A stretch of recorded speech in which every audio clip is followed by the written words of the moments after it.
Hello everybody, SA Apps Info here. Hope you are well. Today I'll show you how to completely turn off your active status on Facebook Messenger or Facebook, whatever you say.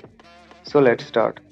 First of all, update your Facebook and Messenger app from your Play Store or App Store and then open the Messenger app and go to the menu option, and here you can see the active status. After clicking on the active status, you can see show when you are active. Don't forget to turn off this, and your active status will be turned off. And if you want to turn off for completely on Facebook, you have to log out from everywhere. Just you use your main Facebook app and the Messenger app. After that, your active status will be gone and no one will see your active status.